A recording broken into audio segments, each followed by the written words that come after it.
Hi, Katie. How are you doing? Hello, how are you? Thank you for coming. I've already had so many people say, "Oh, I'm really busy," and I'm like, "You're really busy on the hottest day of the UK so far. I'm pretty sure you're busy at a picnic, really, aren't you?" So I've had so many apologies, but I was expecting it today because I looked at the weather and I thought, Welcome, Margaret. Lovely to have you back again. Hello, Chris. It's been a few weeks. How are you doing, my love? I'm good. I'm only available for the next 30 minutes because I've got to go and do a boring piece of admin. But thought I'd come and listen and thank you for sharing your knowledge. Oh, thank you so much, and thank you for joining me, Chris. Okay, so I'm going to let the room run for another couple of minutes, but we may have a very nice, intimate little group here because, as I said, us Brits, when we get the sun, we go a little bit crazy because we don't know when we're going to get it again. So you need to make the We best of got the it. sun on Sunday. It was 30 degrees up here on Sunday. I'm up in Gateshead and it was nearly 30 up here, which is not really heard of much in Yeah. Gateshead. It's normally cool. Don't know how hot. Yes, How hot is it where you are now? I think it's about 31. Oh, In fact, really? it's the hottest. Today is hotter than Sunday. But yeah, I think it's meant to be the hottest day of the year so far, up and down the country. So yeah, this might be a nice small little intimate group because everyone's gone to the beach or they're having a picnic or they're doing something nice in the sun. So that's probably going to have a small group. But while I'm waiting, I'm just going to let the room run for a couple of more minutes. While I'm waiting, if you can just go into the chat and put in what you'd like to gain from today's session. And that will really help me understand what you're looking for. And hopefully I can cover it. And if I'm unable to cover it in today's session, I will make sure to cover it at a future session as well. So that way I make sure you're getting value because you're giving me your valuable time here. So just go into the chat. And while we're waiting for others to come in, I'm just going to let the room run for another minute or so. That's it. Just go into the chat and put in what you'd like to gain from today's session. Okay, I've got everything here.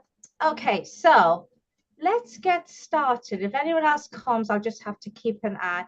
Okay, so Chris said, I've already do some public speaking, but I never charge for it. Keen to know when to make that transition from Norwich. And I also have a publishing offer with HarperCollins, not sure to, let's discuss that in the Q&A portion, Chris, because that'd be good to discuss with you. Okay, great. And Margaret and Katie, by all means, go into the chat and put in what you'd like to gain from this. But I'll get started. So let me just remove all those pages. And then let me share my screen. So you can all see this. Excellent. Great. Okay, so let me start this. So first of all, thank you for coming to the Thought Leader Author Forum. You are all returning. I recognize all your faces. So you're all returning back to the Thought Leader Author Forum. So you have an idea of how this works. But just as a reminder, just so you're aware how it works, it's in two parts. So the first part, we're going to talk about the topic of today, which is the questions that will help you discover if you have what it takes to be a purpose-driven thought leader. Now, I'm going to say this with a caveat because some people have come to this presentation before and thought, well, what if I don't have what it takes to be a thought leader? It's like, well, that's cool. That's not a bad thing. Not everyone can be a thought leader. Not everyone even wants to be a thought leader. But what today should do is give you clarity regarding whether this is a road you want to go down. It's not suitable for everyone, and it's not even a bad thing if it's not suitable for you. But I'd rather you know this now than be, going down a route and then you end up somewhere where you didn't even want to be in the first place. That's like the worst thing. So that's the goal of today, that you really understand if you have what it takes to be a thought leader. And if you don't, you actually make the decision, this isn't the route for me. And that's cool. And then part two, my favorite bit of the forum is when I take questions. We can talk about influence. We can talk about thought leadership mindset. Absolutely want to talk to you, Chris, regarding your book offer. Let's discuss that. We can do that in the Q&A portion. Now, what I've put together, we've got somebody else in the waiting room, Stanley, so we'll let him in. What I've put together to really help you pinpoint, first of all, whether you want to be a thought leader, and also what it takes to be a thought leader and where you may have gaps in your knowledge and things you need to shore up. I've put together a small quiz. It should only take you about 5 minutes to go through. And it goes through some of the questions they'll be going through today. But what it also does quite cleverly, it gives you a bit of a score. So you can kind of look at the score and see where the gaps are and what needs plugging. So I recommend you do that. And also just to thank you, for coming to the Thought Leader Author Forum. You can choose one of these amazing causes and we will donate on your behalf. Just to thank you for coming to the forum. In fact, let me actually put that link into the chat now. Where is it? There we go. And you can do that now. So please go and do that. It costs you absolutely nothing because we're doing it on your behalf. But it's just to thank you. And it just means you can go away thinking you've done your little good deed for the day. And that's it. Okay. Right. Let's get back here. Okay. So I ran a poll earlier this week and I wanted to ask my audience, what's the most important quality someone can possess if they want to become a thought leader? Okay. And the winner was, as you can see, defined values and mission. And that is a big one. If you think of all the thought leaders, the people that you respect for their ideas, it's because they have certain values that you respect. You know what that person is about. You know their mission. So that is a key thing. You need to have defined values and mission. We also got the second runner was influencing positive change. That's a big one as well. Just having a defined values and missions, that's not enough. People have to see that you're actually actively influencing positive change. That really marks you out as a thought leader. And then slightly less was being an engaged speaker. Something you were talking about before, Chris, you're already speaking.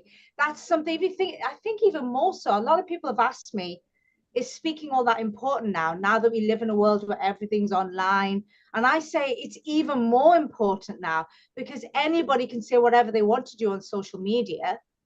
We live in an influencer world now, but to get on stage in front of people, it's scary. I mean, I remember many years ago, I was told that more people in the US were scared of getting up on stage and speaking than they were of dying.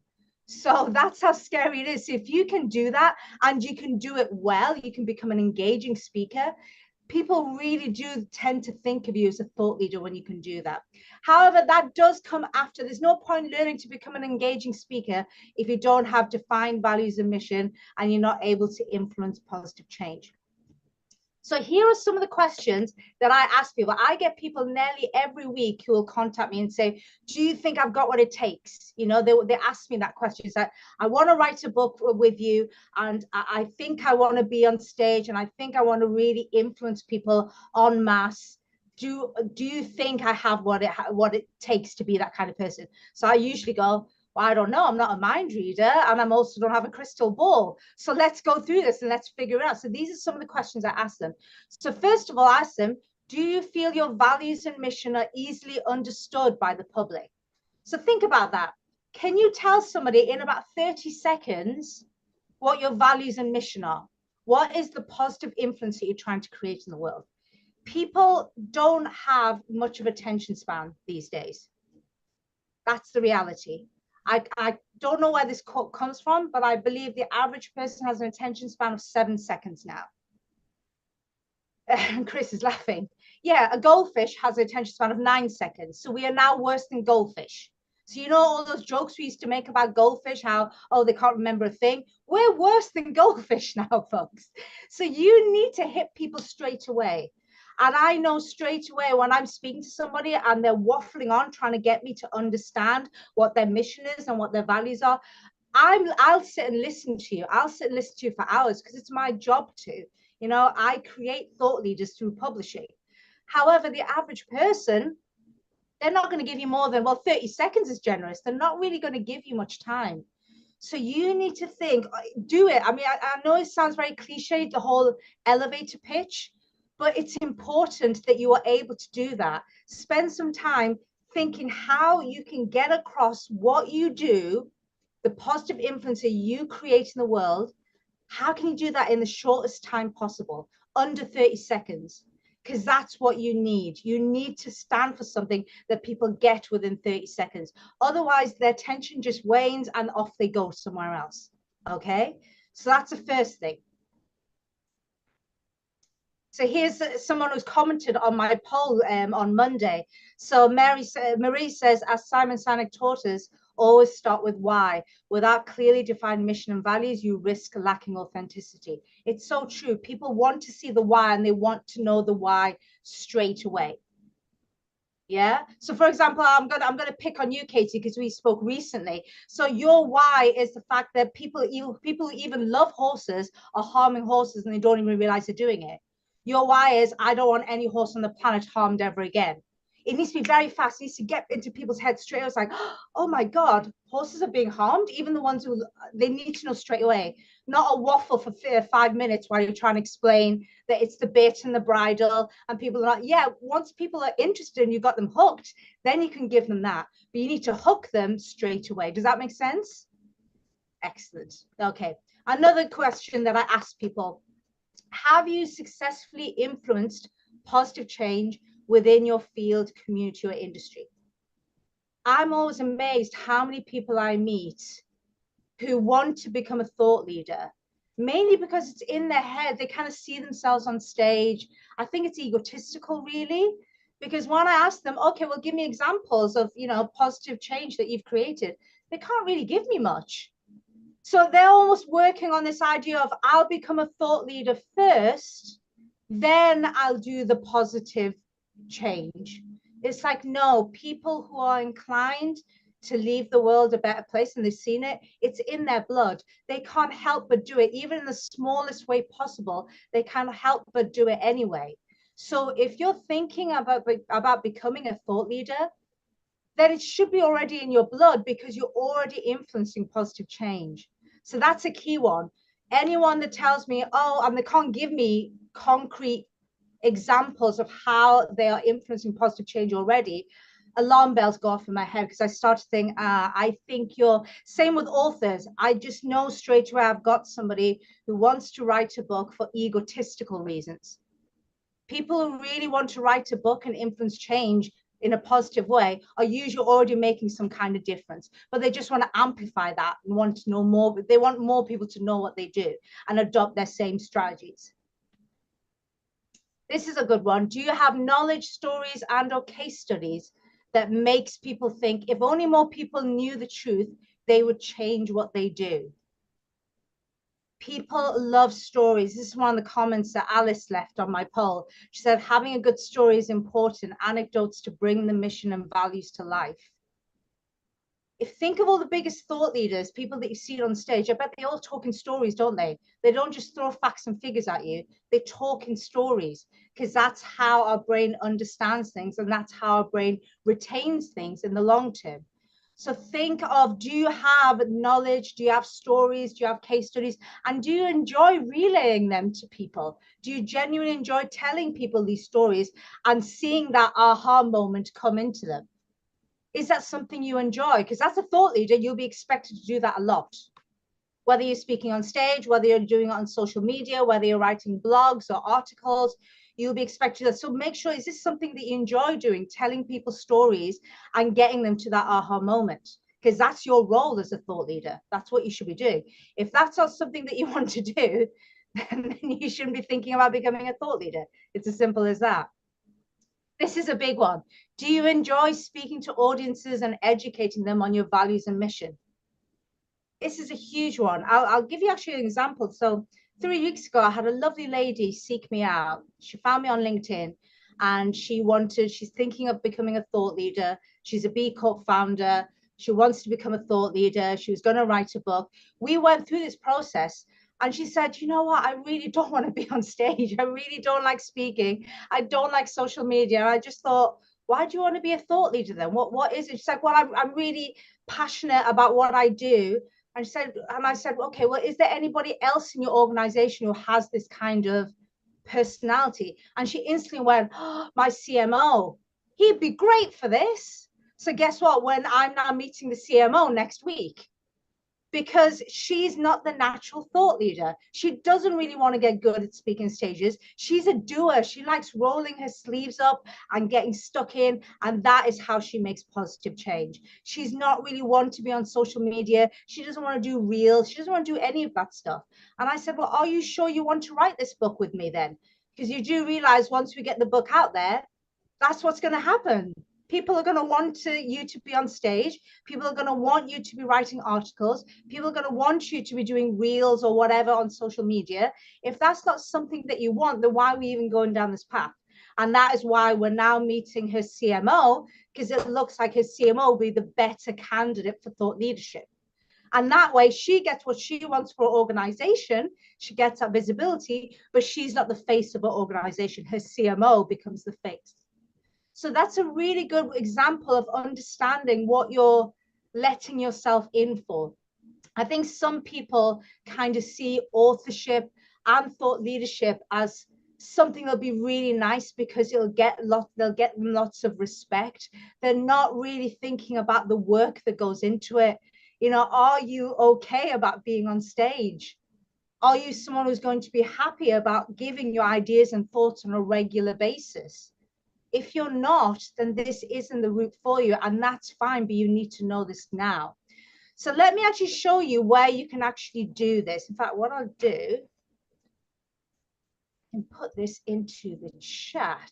So let me put this into the chat, and then you can, there we go. So I would urge you, when you've got some time today or sometime in this week, to go through this. It'll take you around 5 minutes to do.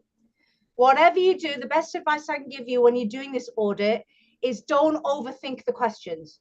Okay, just go with your gut instinct and answer the questions. In fact, if you're overthinking the questions, you're probably going to skew the results, because now what you're doing is subconsciously you're trying to get an A grade in an exam. You know when you do that, when you overthink a quiz because you're trying to get it right. There is no wrong or right here.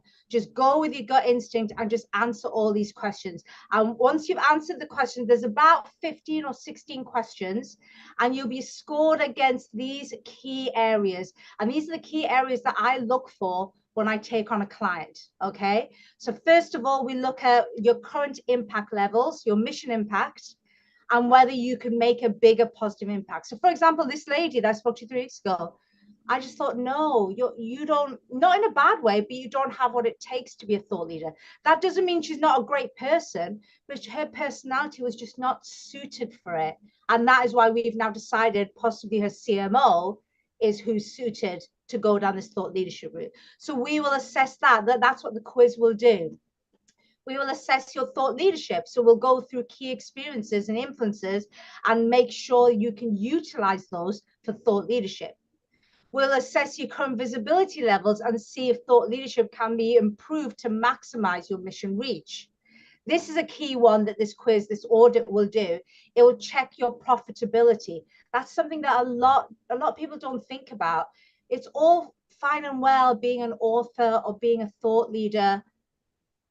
Just being an author and a thought leader doesn't make you money, sadly, unless you're J.K. Rowling. That's not how it works. So we've got to think about how thought leadership and authorship fits in with your current business and how you make money, so that it helps you make even more money, because you can't show up for the world and make positive change if you're sat there worrying about your financial future and your family's financial future.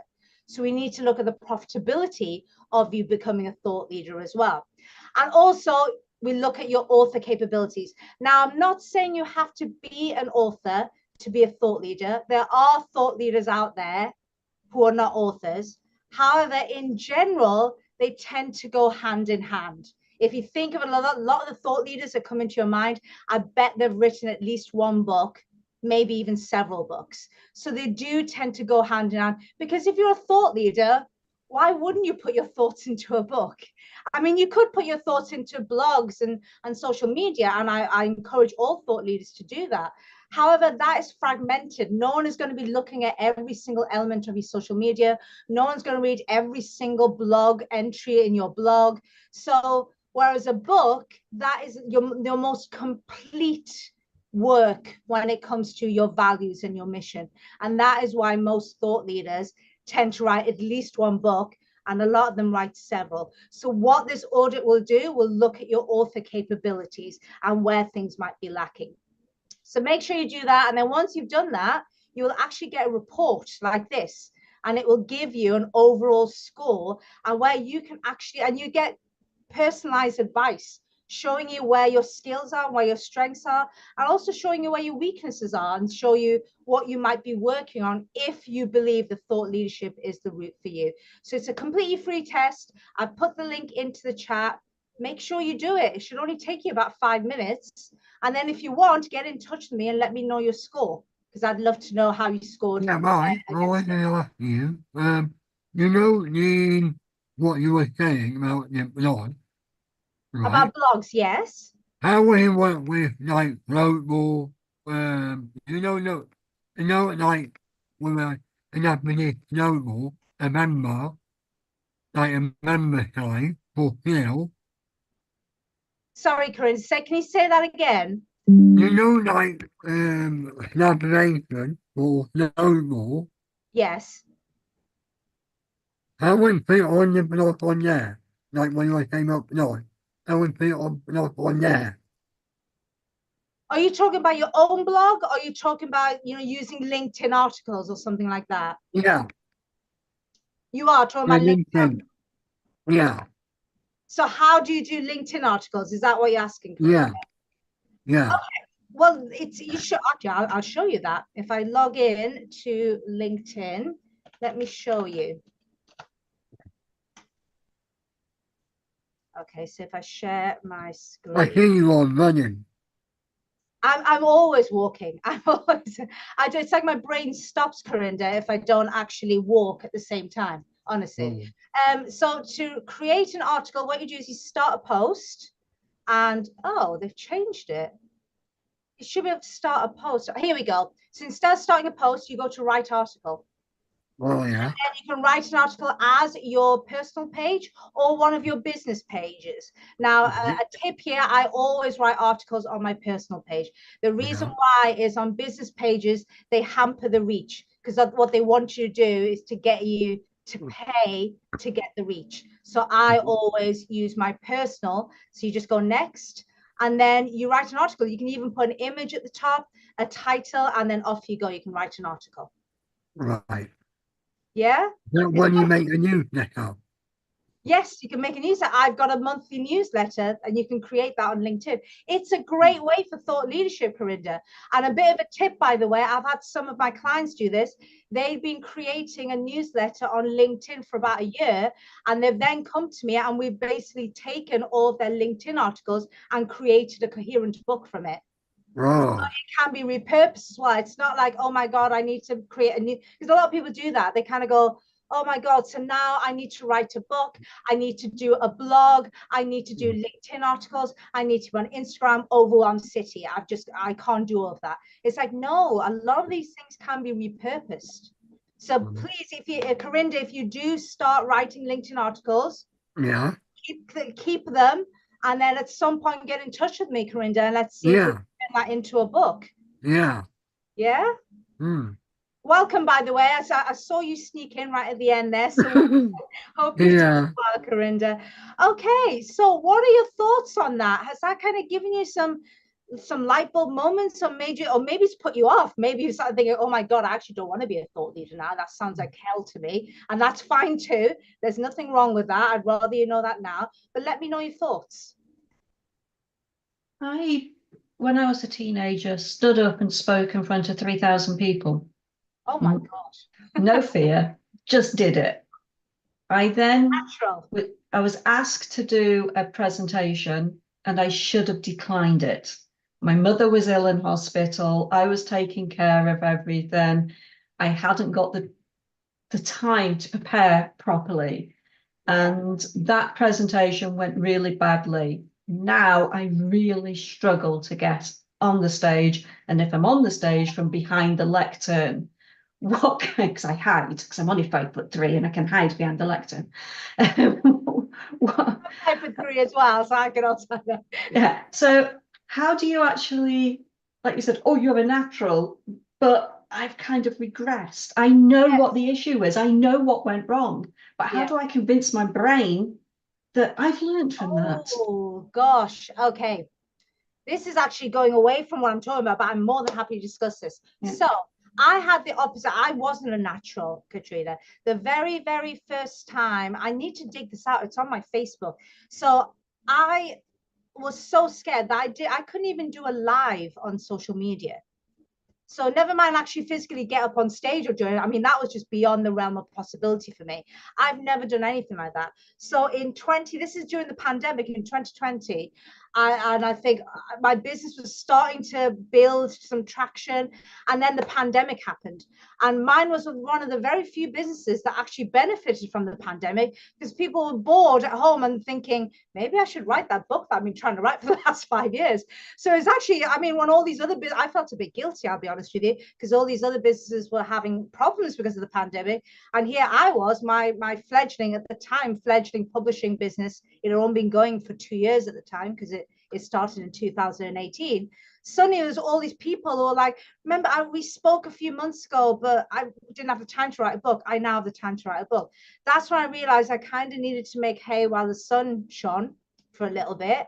And I needed to let more people know about what I did, because up until that point, my business was purely word of mouth. It was just a small publishing business at that point.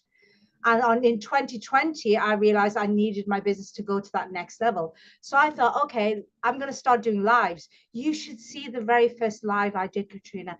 I was only on live for about 4 minutes. I was so scared I couldn't even look at the camera. I couldn't even do this, just looking right into the camera. I couldn't do this. I decided to go for a walk in my local park because I thought if I'm walking and talking, people will not expect me to look directly into the camera the entire time. I can just glance and look away because otherwise I'll walk into a tree. That's how scared I was for just looking into the camera. But I kept doing that. I forced myself to do a live every single week for the rest of 2020, pretty much right through the pandemic. That made me feel very confident about speaking. It got to the stage where I could just look now instead of glancing away. Once I was happy with that, I thought, okay, now what do I do? What's the next level? Well, I need to do online talks. So I started to put myself out there, and I can do, workshops and master classes. I just put myself out there to any people I can find and say, hey, I can come to your group and I'll do a free masterclass or I'll do a free workshop. So I started being able to speak to groups of people like this, what I'm doing today. And once I was comfortable there, then I started looking at small stages. So you just need to, just don't be harsh on yourself, Katrina. You've obviously had a really, really terrible experience, and you're trying to use logic to overcome an emotional experience. And emotions, sadly, because we're human beings, emotions will always win out when it comes to, if it's a tussle between emotions and logic, emotions always win. Okay, so what you need to do is, instead of being hard on yourself and being like, well, logically it's stupid, I know why. No, don't beat yourself up. Instead, you need these little baby steps. So I have started with LinkedIn Lives. Fantastic. And I do one a month. I started at the beginning of last year. Yeah. And to make sure that I did them, I issued the calendar of them in my newsletter so that I had to then do them. And I still avoid putting my camera on, relying on the slides. I still got that fear, but at least I talk better now. Exactly. And maybe can you, when you're doing your LinkedIn Live, can you do it so you've got the slides, but your face is there next to the I can do, and I'm getting ready to click so that my face is there. I think Corinda's got a question. Yes. No, I just want to come in there.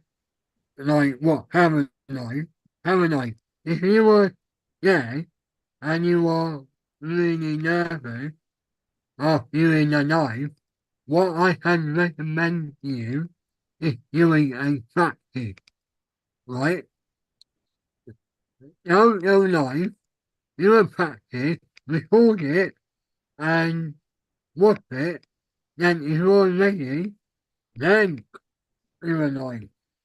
But Good tip, Corinda. yeah, always practice practice from the beginning.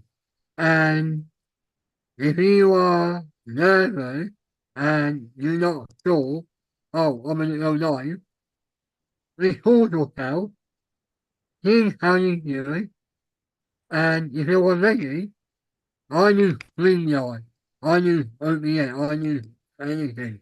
So I know about my experience. But use OPA, use reporting, record yourself, and you can know what weight is that you are in the pocket. Like if your camera's better, if your audio's better, if you're self-confident in yourself. Thank you, Corinda. That's a really good tip. I Mm. really appreciate that. Yes, that's something I used to do. I used to always practice what I was going to say first, do a couple of dummy runs, and then do it. I mean, I don't do it now because now it's just like, I mean, I was literally having my lunch before I literally popped. I was like, oh crap, I need to go on the forum and I don't need to prepare. And I know my material, I know what to say. I always get a couple of lovely people I've already seen before, so friendly faces. So I always think, yeah, this is great. But it's taken me time. A lot of people look at me now and they, you know, someone like Jill Tiny, who some of you know, saw me first on stage. And she was like, oh, you're just a natural. And people just assume that, oh, you're just a natural. It's like, you should have seen me in 2020 trying to do a live on Facebook, so scared that I was in a park and walking at the same time because I couldn't look directly into the camera. By the way, one person joined me on the live, so it wasn't like I was going live to thousands of people. It was like an impromptu live. I wasn't doing. That was mean. Was that you? Was that you? Just yeah, that was mean. Thank you for coming to support me, Corinda. You were supporting me all the way back then. But Yeah. I just did it. So Katrina, just keep doing it and then move on to doing small things like this, like small rooms like this where you've only got 5 or 6 people and you present and you talk and just build yourself up, and you'll be amazed when you keep doing it in increments. Now I look back, I mean, I can get on stage in front of hundreds of people now, and I wonder what the issue was. It amazes me. I'm just sort of like, well, now it logically doesn't even make sense why I was so scared, because nobody, let me tell you, when you get on stage, not one person in the audience is wanting you to fail. There's not one person in there is going, oh, I wish she dies a death on stage. No, they actually want you to entertain them and educate them and enthrall them and inspire them. They're waiting for you to do that. They want you to win. So there's nothing to fear, but that's logic talking. Emotionally, you don't get that. And that is why you need to have those incremental baby steps to work your way up. But you'll be able to do it. You did it when you were a teenager. You can do it again. You're on mute, my love. So I didn't hear. Yeah, I was 18 years old and did it. So you can do it. You can do it again. And I have now started accepting when, for example, on the 4th of July, I'm delivering a masterclass to a Slack group I'm a member of on how to get the best out of LinkedIn. It's only going to be a few people, but it's perfect. The next step up. Perfect, absolutely perfect. Do that, and just get comfortable doing that. Maybe even do something like I'm doing. If you want to do it, once you're comfortable, maybe in a few months, do kind of a weekly or a fortnightly event that people come together, small groups of people like this, where you're discussing a topic. It's great. Also, what I really love about the forum is that I don't really just present the entire time. I only present for about 15 minutes and then it's Q&A. And I love that because you guys are helping me think on my feet. So that's why I now get asked to do loads of panels and things now, because people know I'm good at thinking on my feet and I don't have like I don't know how to answer that question. I've gone blank, which is the last thing you want from a panelist, So you can even do like Q&A sessions like this because it'll help you start to think on your feet. Yeah. Katie.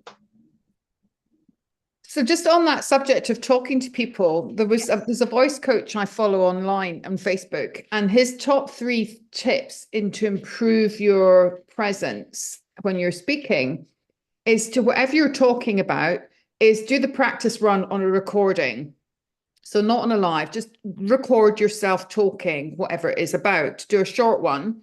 And then when you watch it back, you first time watch it back, you turn the video off and just listen to your voice. And as if it was like listening to the radio, and you're listening to your voice intonations and how you're speaking, and is that engaging and etc. And then you can improve how you vocalize what you're saying. And then he said, you listen back again the next time, and this time you switch off the sound, but put the video back on and then watch your body language. And is your body language engaging and influencing just for that, I don't know, 5 minutes, whatever you're talking.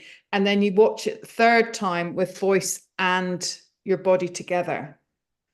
That's and that very interesting. Yeah, and that way you can pick up whether you need to have more energy in your body when you're doing the talking, or you actually need to use your voice more to imitate and emphasize what you're talking about. But I thought those tips were actually really quite useful. That's something, I mean, I always watch myself back, but together, as in seeing the visual and the audio at the same time. I'm going to start doing that, because I guess it's like, it's like when you're blindfolded, suddenly you can hear better, because using your senses more, because you've lost one of your senses. So it's the same thing. That's a very good tip, Katie. Thank you for that. I've never thought of that, but yeah, because you'll be able to hear where there's issues in your voice, and you'll be able to see more when you can't hear as well. So that's very interesting. Thank you for that, Katie. Corinda. Yeah. So, like, thinking, what other people? Oh, you've gone on mute, my love. I think you're saying something to Katie. Yeah. Yes. Like, what other people do? And yeah, like, haven't I? Like, yesterday, right? Even at presentation, maybe at it yesterday, and put pictures, like her picture yesterday. Like, I was there, and like in the way hit in the guest meeting, he had a big presentation, right? All the way through the presentation, while you were nervous, you were topic, whatever topic you want, you were online, you were presentation as well. So like, you got that right in there, and you got like the power, and people know what you are talking about. And I think Stanley said something pretty similar to you. So he said something in the chat. He said, when you share from your heart, the content becomes contextual and the impact is made. When sharing from content, the fear of reception keeps you in the process of analysis. That's a beautiful way of saying it, but it's very, very true. I think that's the other thing, that one thing I learned, and this is going back to what you said, Katrina, one thing I learned, getting on stage, is it doesn't really matter if you actually miss things or if you say things back to front, as long as the main gist, what you're really, it goes back to what I was discussing before, when you have a truly defined values and mission and people know what you stand for. First of all, nobody actually knows the structure of your speech anyway. So they can't go, well, you've missed the third part of the speech there, or you put the third part fifth. Why did you? They don't know the structure of your speech anyway. So as long as you come from a place of impact, it really doesn't matter. Where you panic is when you're thinking from a place of content. It's like, I've got to get every single word right.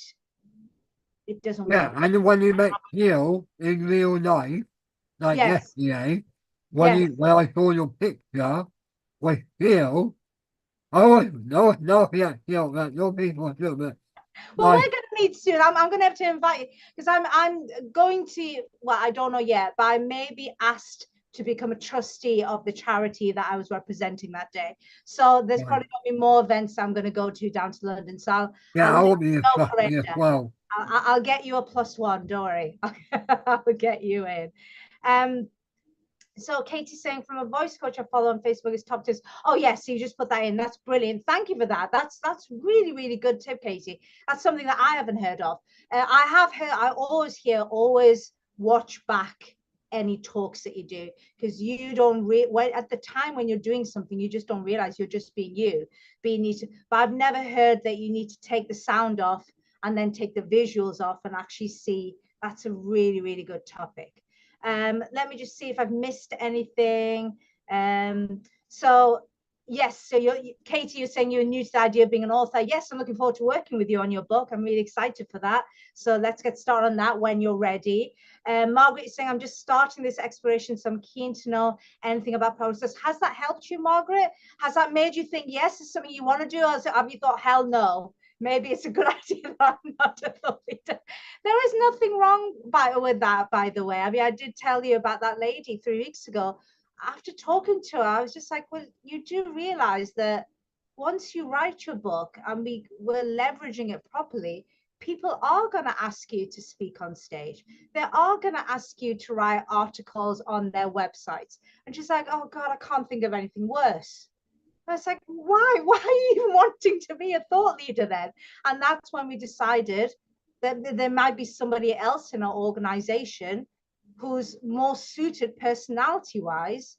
I always say, be careful what you wish for. I'm always amazed how many people chase a type of success that they don't even want. So I'm like, why are you chasing this thing that you don't even want in the first place? What is the point of that? So hopefully this has helped you all either get excited and think, yes, this is the path I want to go down on, or you just thought, actually, maybe this isn't for me. And that's fine too. Don't chase something that you don't want, because that's just silly, really. Any more? Oh, so Chris has already said he's gone, bless him. He had to do some admin work. He's a psychologist. You're referring to first impressions, yes. Early in you ChatGPT, the AI, Oh, yes. presentation. The AI is really good for writing your presentation. Oh, And yeah. ChatGPT is really good for blogs as well. Yeah. Oh, that's a good tip, Corinda. Something I've learned recently, and this might help you. If any of you guys are trying to put a presentation together, you can go into ChatGPT and you can tell it to think like someone who you respect.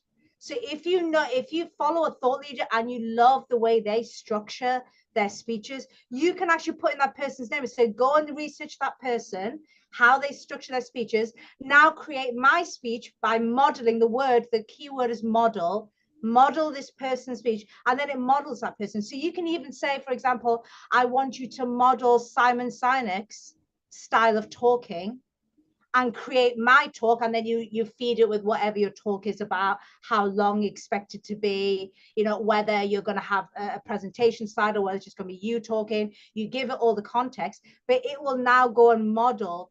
It's amazing. It's amazing what it can do, as long as you give. But you have to be careful as well.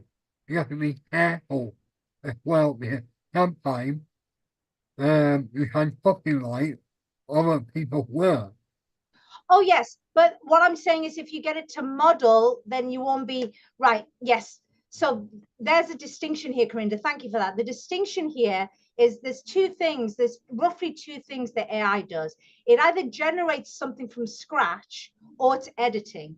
Here we're talking about editing, so you can't really go wrong here, because what you're doing is you're getting AI to model someone that you respect and you like the way they do it, but it's your information.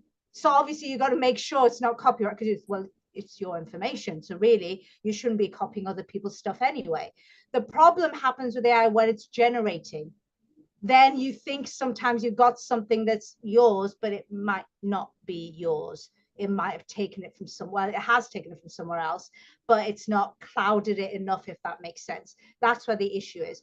But as long as you're talking about and we go back to your values and mission, they shouldn't be copied from somebody else anyway. They should be your values and mission. So it shouldn't really be an issue, because we're talking about editing AI, not generative AI, if that makes sense. Yeah. Any other? Oh, Corinda's saying I use ChatGPT for presentation. Yeah, it's really, really good for that. Any other questions? Because we're coming up to time. Stanley, I haven't heard much from you. Are you okay today? How are you doing? I'm doing fantastic, and I want to do the assessment. Yes. And I definitely want to, get with you, but I want to make sure that I am honoring your time. So that's why I haven't scheduled the time, because I want to honor your time and the resources that you had in the book.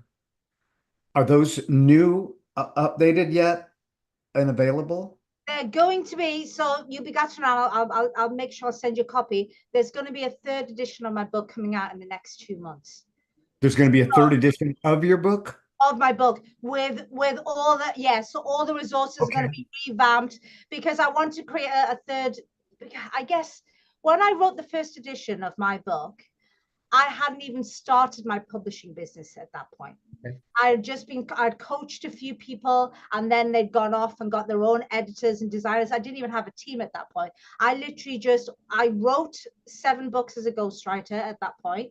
So I felt I could teach people how to write books. So I started taking on my first few clients and I coached them just one-to-one, just talking like this. I had no program or no structure. It was just me talking to people on Zoom, giving them advice on how to write their books. So when that first edition of my book came out, it was based on those clients and what they did with their books. Since then, I've published 47 authors and they're all doing incredible things with their books. So I've learned through them, I've learned even more techniques and strategies of how to leverage books. So that's why there was a second edition and now I'm coming out with a third edition. So if you just hold tight for a couple of months, I'll make sure you get the third version with all the resources and everything. Okay. Okay. Excellent. Thank you. Okay. So before you go, I would love to speak to some of you. Katie, we've already spoken. Katie's already signed up and we're going to be writing your book hopefully in the next few months. But anybody else, if you want to speak to me about your book idea, let's get on a book idea audit. That's what I call it, because I want to audit. That is why if we make a Zoom, yeah, post it on to the platform. Yeah. Right? They make an article so that people on the platform can see it. Yes. Good idea. Thanks, Corinda. So let me show you how to book a call with me. Okay. So this is just some of the people that help us. So this just to give you an idea of what my clients do. Okay, so these are people who relish the idea of becoming a thought leader. They want to be in papers. They want to be working with influencers if their brand suits that. They want to be on national TV talking about their values and mission. So really ask yourself, is this something that you want? Okay, because it's got to be something that you want. If it's not something that you want, then it's not really a good idea. But if this is something that you want, so for example, this is Amanda. She is a financial planner.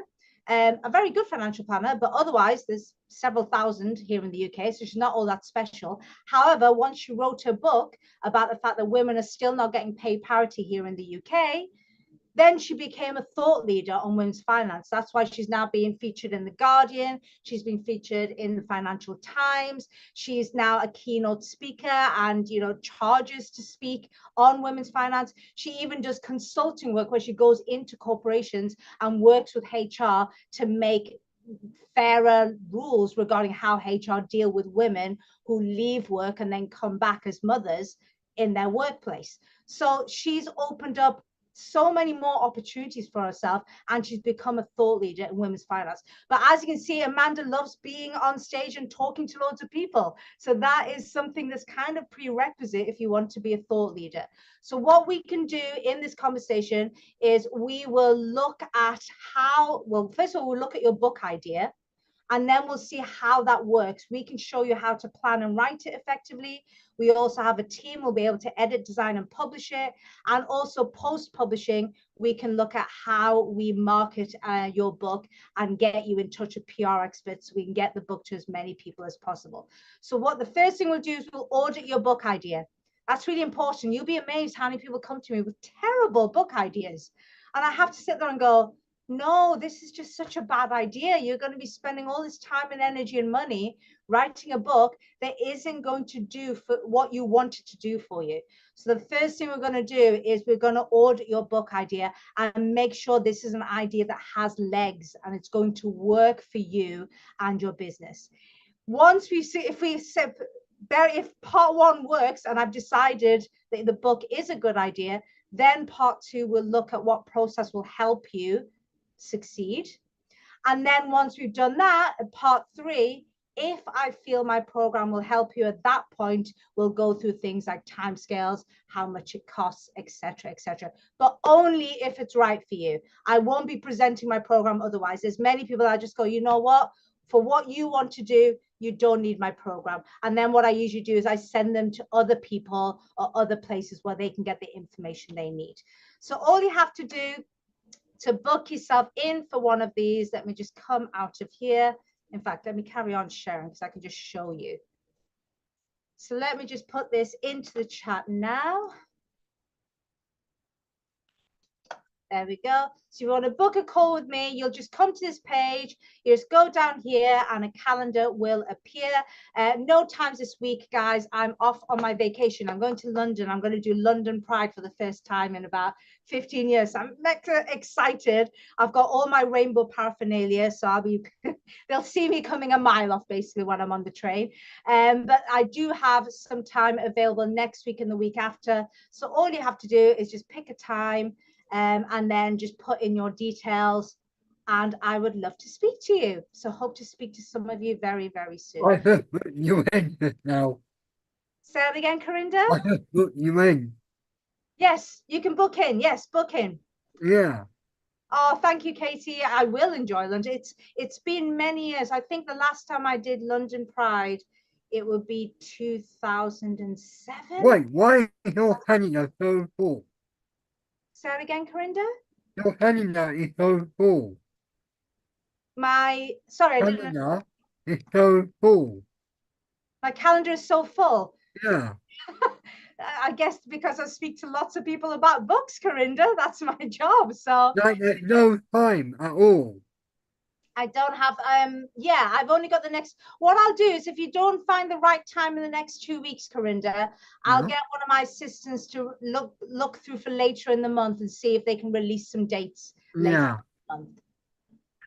the month. I thought you were empty anyway, so I messaged you. Exactly. But Yeah. what I'll do, don't worry, if you can't find a good time, don't worry, I'll get my assistant to release some more dates, and then hopefully you can find something later in the month that suits you. I'm a busy lady, Corinda, what can I say? I know. You're in the global meeting. By the way, is anyone else apart from me and right, is anyone else on the platform? Is there anyone else on the platform, did you say? Yeah. Like Casey or Margaret, is anyone else on the platform? It doesn't matter how many people are on the Calendly platform, it should No, on the CV. say again. On the CV. I don't know. I'm not sure, Corinda. But are you saying that because other people on the platform, is that why you're not being able to find the time suitable for you? Yeah, Maybe- on the CV. Yes. On Thank the you, Margaret. global. Yes, Yeah. Margaret, I'll see you very soon. Thank you, Katrina. Yes, honestly, don't worry, Corinda. What I'll do is I'll ask if those dates are not suitable for you, I'll ask my assistant to release more dates, because they tend to only release dates for the next 3 weeks. Because what we don't want to do is release dates for months and months in advance, and then I book a vacation or something that I need to do, and then we have to it's just annoying having to rearrange meetings. So they only release it 2 or 3 weeks in advance. But if you're not finding anything, just sit tight. I'll send a message to one of my assistants, and we'll see if we can release them for the rest of July as well. Yeah. Thank you, Corinda. Okay, I'm going to head off because I've got a client meeting, but thank you so much for coming along. I hope you got value, and I will speak to you all soon. Thank you. Bye.